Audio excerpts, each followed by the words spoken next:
Hi everyone, my name is Valerie. I want to tell you about my jealous boyfriend and how one day I taught him a lesson. First, a question for the girls. How jealous is your town looking for presents for my family at the time and a beautiful box rolled down the snowy street at my feet? It was so beautiful that I couldn't help myself. I picked it up and looked at it.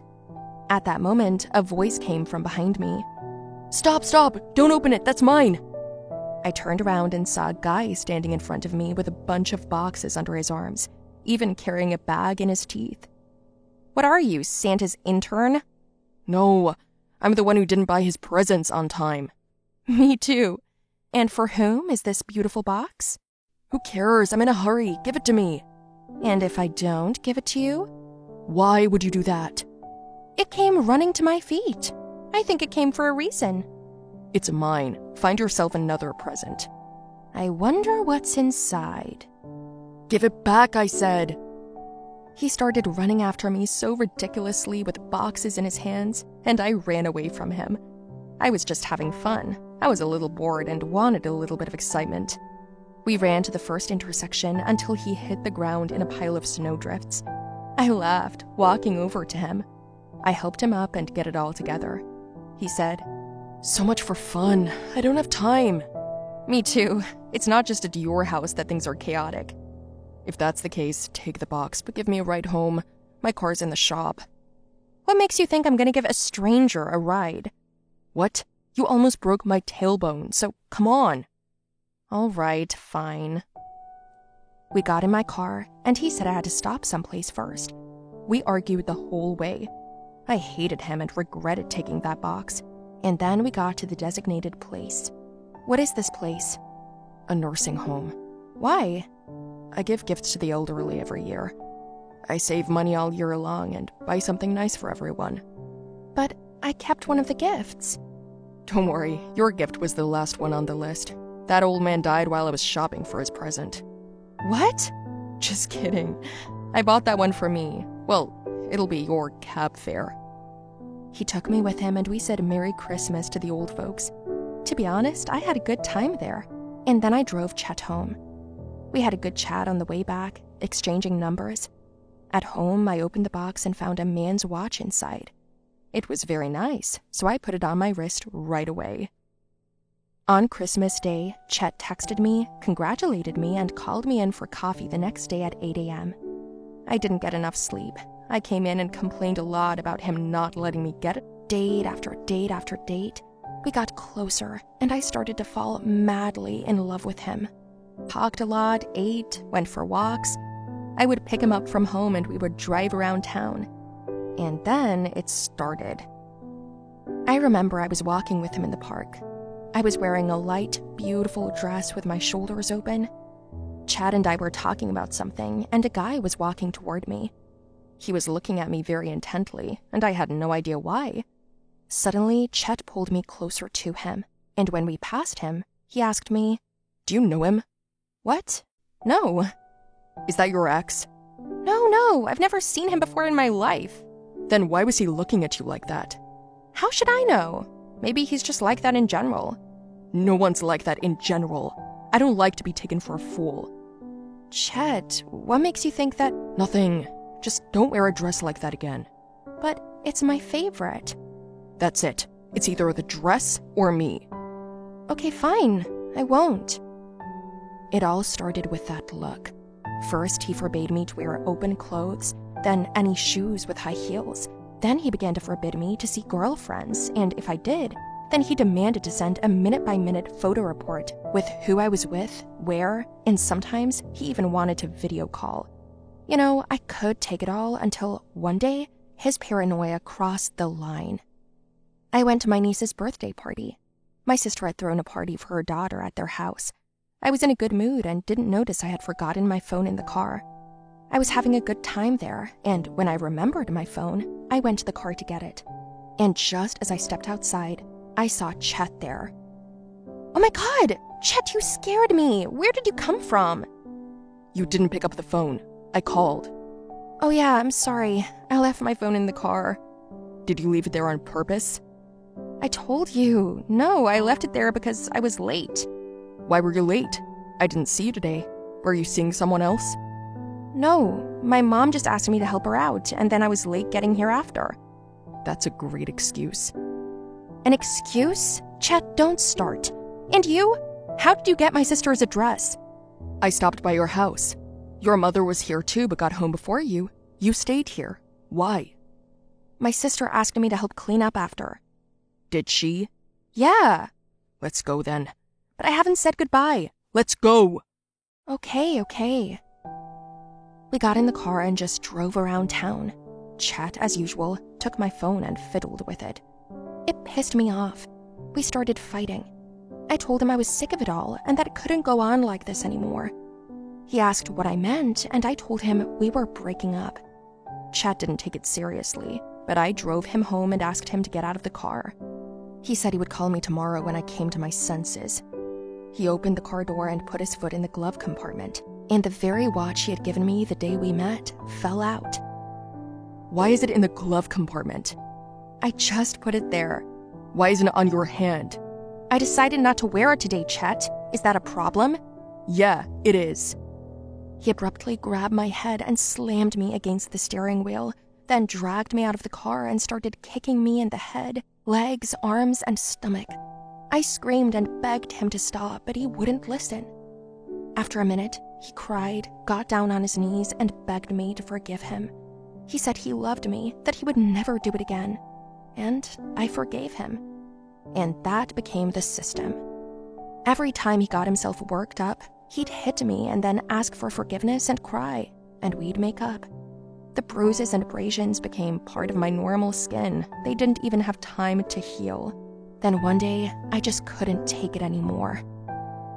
I was walking with a coworker that day, and David walked me to my car and helped me to carry a printer.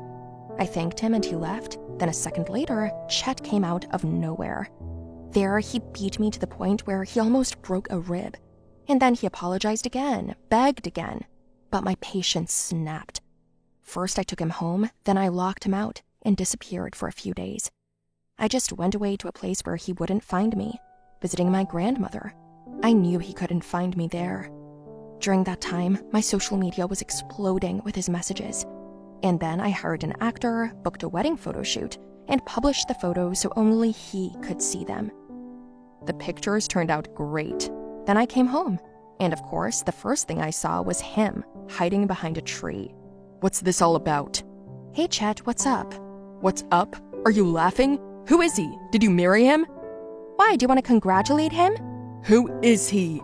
He's my lover. He's great. Too bad you can't do it like he can. You should have seen his dumbfounded face. I hit him where it hurts. I made his sick fantasy come true. He came up to me and swung at me. Ah, punching again? Come on, I've still got a couple of live ones left on me. I hate you, you rat! He grabbed me by the throat and I immediately pepper sprayed him in the face. Chet screamed, but he couldn't calm down. At that time, I called someone, and 5 minutes later, 2 cops arrived on the scene. Chet was scared out of his wits. They told him about the beatings and jail. He was on his knees begging not to be arrested, but the cops didn't listen, so they put him in the car and gave him a good beating. They threatened that if he ever touched me again, he would die. Chet, though ardent, was a coward. I thanked my sister's acquaintances for the favor, for scaring him, but it was far from over. I took all the pictures I'd taken from my beatings and sent them to all his friends and acquaintances and even his parents, so they would know what kind of monster he was turning into, hiding behind his charity for the elderly. Chet was then forced to leave town, so girls, be careful of abusers. Hi there, my name is Alexa. I want to tell you a story about how in life there are situations when you dig yourself a hole and get into it yourself. This law almost always works. Have you noticed? My story is a great example of this, and now you will understand everything yourself. Stay with me, watch the story till the end. Do not forget to like the video, write comments, and subscribe to our channel. My mother always loved tennis. She played it herself until she got an arm injury. And when I was born, she immediately said that she would have me play tennis. So I did. I played from a young age. First, she taught me at home, and then she handed me over to the professionals. My mother was proud of my achievements, and I think I tried really hard. I've had more tennis rackets than you can imagine over the years. They often tore or bent because of my long and frequent training. I didn't try only for the sake of my mother. I myself liked this sport, if only because it is beautiful. Don't you agree? Isn't it wonderful to watch the girls in their white uniforms hitting the ball and passing to each other? I think it's cool. At school, I was popular because I often played on behalf of the school and brought us a lot of victories. The principal and teachers often turned a blind eye to my absences due to training, and this sometimes infuriated my classmates. Gwen was the most infuriated. She also played tennis, but she had fewer wins than me. She always said that if she were in my place, she could bring a lot more victories than I did. Then I told her to be bold. There were 6 months left until the next competition, so there is time to prepare. She gave me a look of complete disdain and said that she would definitely beat me. Her infusion only encouraged me. I began to train even more persistently, because now I had not just an opponent, but an opponent full of hatred and envy towards me. All I could do was win it, and there was a lot of work to do. At school, I tried not to have much contact with her, but just a week later, I began to notice terrible things. I found some notes in my personal locker at school. They all appeared one by one. They were death threats. At first, I thought it was Gwen, but we had made a promise that we wouldn't talk at all for the next 6 months, and she didn't even look in my direction. After another 5 days, someone planted rotten eggs right under the porch of our house. I didn't want to tell my parents so as not to frighten them. They thought they were local hooligans. Every time, these tricks became more cruel and insidious. And when I found a photo in my locker where my eyes and mouth were drawn on my image, I was really nervous. It lasted for several months.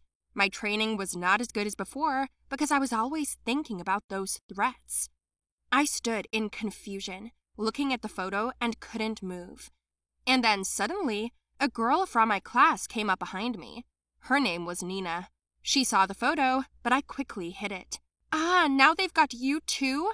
she said. I asked her what it meant, and she told me that the same thing had been done to her last year. I don't know why I deserved it, but until I went through all the circles of hell, the bullying did not stop. I didn't find the person who did it, and I didn't really want to look for them. Somehow I was able to survive. Apparently, you did something to annoy these people, and who knows what they have in mind, she said. So, she suggested that I have a little fun, so as not to think so much about the bad things.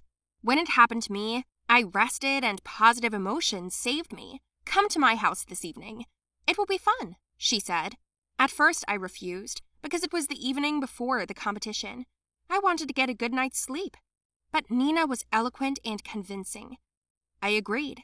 When I got to her house, I saw Gwen, and we were a little tense at first. I asked what she was doing there, to which Nina replied that she had invited all the girls, so that we could all just relax and have fun. I tried not to think about it, or think about how stressful my life had been in the last few months. We danced, we talked, they offered me drinks, but I refused. I didn't want to be in bad shape the next day. And then Gwen came up to me and said she was worried about tomorrow. "Oh my God, are you drunk?" I asked her. She was. Gwen suddenly began to cry, saying that she had been envious of me from the very beginning, that she was so far behind me, and that she was sure that tomorrow she would lose, but it would be an honor for her to fight with me on the same field.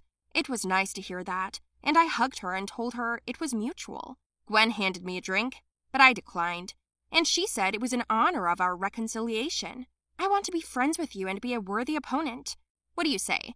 You need to drink to that, just 1 glass," she said. I picked it up and we clinked glasses, and she told me to drink it all down. But as soon as I brought the drink to my nose, I sensed a strange smell, and then I saw some powder at the bottom of the glass that hadn't completely dissolved. At this moment, other girls were passing by. They were dancing and pushing. Gwen almost fell, and I grabbed her glass and quickly swapped mine for hers. She didn't notice because she was so drunk, so I drank her beer in front of her, and she drank mine. She stared at me for a long time, and then suddenly fell unconscious. Everyone was scared, but she just fell asleep. The next day, I came to the competition. Gwen didn't look well, and she was very ill. It was so bad that she even walked unevenly. We started the competition, and I won in no time. After this quick victory, Gwen came up to me, and I held out my hand to her, but she was so angry. She said she hated me. The sweet Gwen from the night before had somehow disappeared.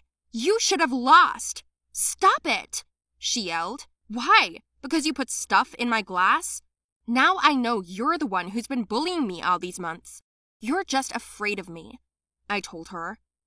She was surprised that I knew, and I said she couldn't get me drunk, so she dug a hole for herself. And I did everything right.